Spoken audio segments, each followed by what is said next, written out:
Hello and welcome to Nikolai's Genetics Lessons, and today's problem would be about understanding of the principles of inheritance. And here is the problem. The pedigree below shows how physical trait caused by mitochondrial gene is passed from one generation to the next in the family. And using this diagram, which children highlighted in yellow would you expect to have this trait? And as you see on this pedigree, those people who is affected are shown in dark, and those people who is unaffected is shown in white color. So here is the four answers to choose from. Both the son and the daughter would be affected, neither the son or the daughter would be affected, and answer C, the daughter only, answer D, the son only. If you need the time to think, you may pause video here, and then you can run video again and you can compare your answer with my answer and explanation. In order to answer this question, you have to take a look at this picture, and this picture shows the size of the sperm and the egg cell. The diameter of the egg cell about 100 times bigger than of the sperm, and the volume would be thousands times bigger than the volume of the head of the sperm.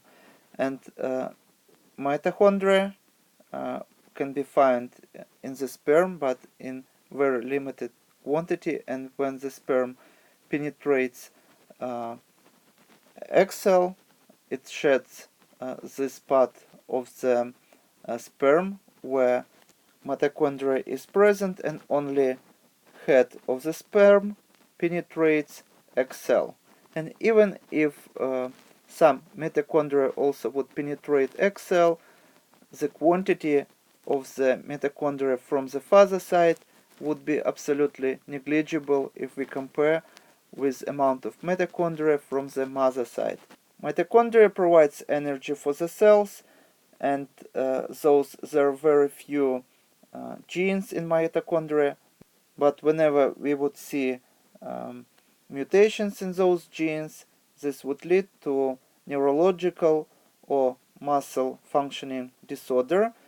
And as you see, this would be maternally inherited disease. If mother would have this genetic disorder in her mitochondria, 100% of her progeny would be affected. But her son wouldn't transfer this genetic disorder to his progeny. And here's the explanation why. Because mitochondria in these children would come from the mother side. And in this example, where we have affected female and unaffected male, 100% of the progeny also would be affected regardless of their sex. So the correct answer would be answer A. Both the son and the daughter would inherit this genetic disorder. But I also want to highlight that mitochondria has very limited number of genes.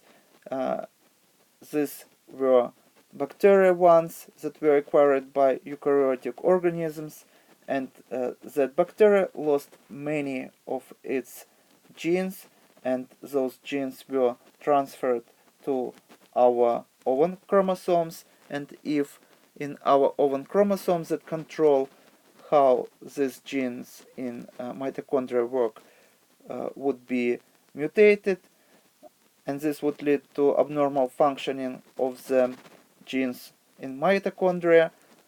In this scenario, we would see classical Mendelian inheritance, because those genes that control this trait would be not in the mitochondria, but in our own chromosomes. But once again, in our example, where we have genes that were mutated in mitochondria, we would have maternal inheritance of this genetic disorder, and son or male, those being unaffected wouldn't pass this genetic disorder to his progeny, but female would pass this genetic disorder to 100% of her progeny. And this is all for today. Thank you for your attention. Please subscribe for my new videos that I post almost every day. Thumbs up if you like this video. Please write your comments, questions if you have any. And see you in the next video. Goodbye.